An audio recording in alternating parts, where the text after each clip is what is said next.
Ladies and gentlemen, the President of the United States. Commissioner Creel, President Cutler, friends of the Golden Gate International Exposition.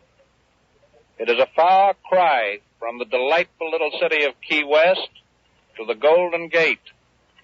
In a few minutes, I shall be on board the United States ship Houston, on my way eastward to take part in the fleet maneuvers. Although I have commissioned Mr. Roper to act and speak for me in the ceremonies that mark the opening of the Golden Gate International Exposition, I cannot forego this further and more personal expression of my deep interest. From what I saw with my own eyes last July, I can well imagine the beauty of the completed undertaking, and I look forward with real eagerness to the visit this coming summer that I have promised myself. Were the West and things Western less close to my heart, I would still be constrained to wish the exposition a success even beyond the hopes of its builders, for the federal government is in close partnership with this national enterprise. One government agency has helped financially to build the Bay Bridge and the Golden Gate Bridge, both of them engineering marvels of the century. Another agency has helped with men and funds to raise this new island from the ocean bed.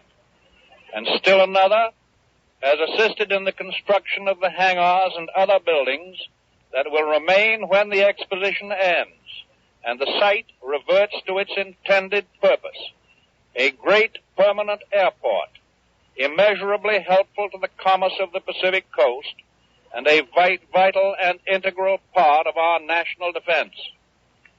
Treasure Island, with an area of more than 400 acres, is America's newest insular possession.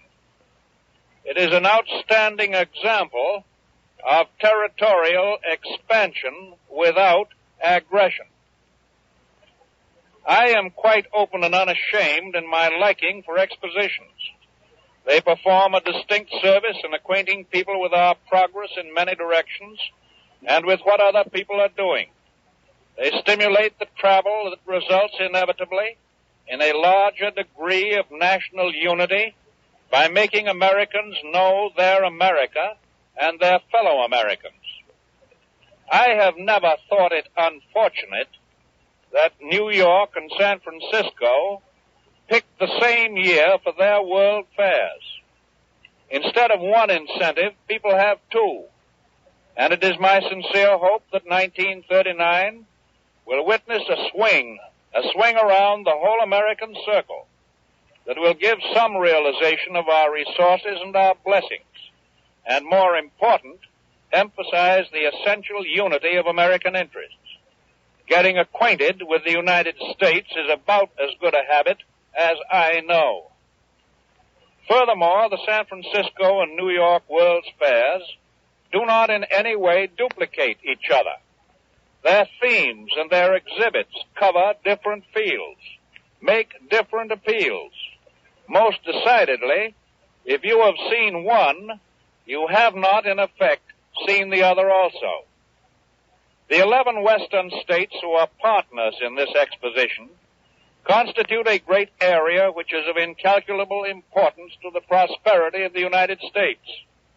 The vigor and boldness of these states, a direct inheritance from pathfinding forebears, is equally helpful in the social pioneering that has been commanded by today's necessities.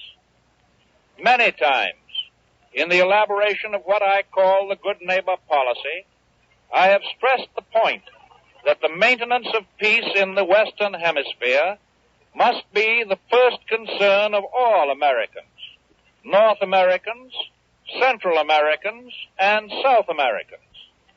For nothing is more true than that we here in the New World carry the hopes of millions of human beings in other, less fortunate lands. By setting an example of international solidarity, cooperation, mutual trust, and joint helpfulness, we may keep faith alive in the heart of anxious and troubled humanity, and at the same time lift democracy high above the ugly truculence of autocracy. And so, when I wish the Golden Gate International Exposition all possible success, it is as an instrument of international goodwill, as well as an expression of the material and cultural progress of our own West and of our Pacific Ocean neighbors. The President of the United States has participated in this dedicatory program for the Golden Gate Exposition on Pleasure Island in San Francisco Bay from Key West, Florida. This concludes the President's dedication of the San Francisco World's Fair.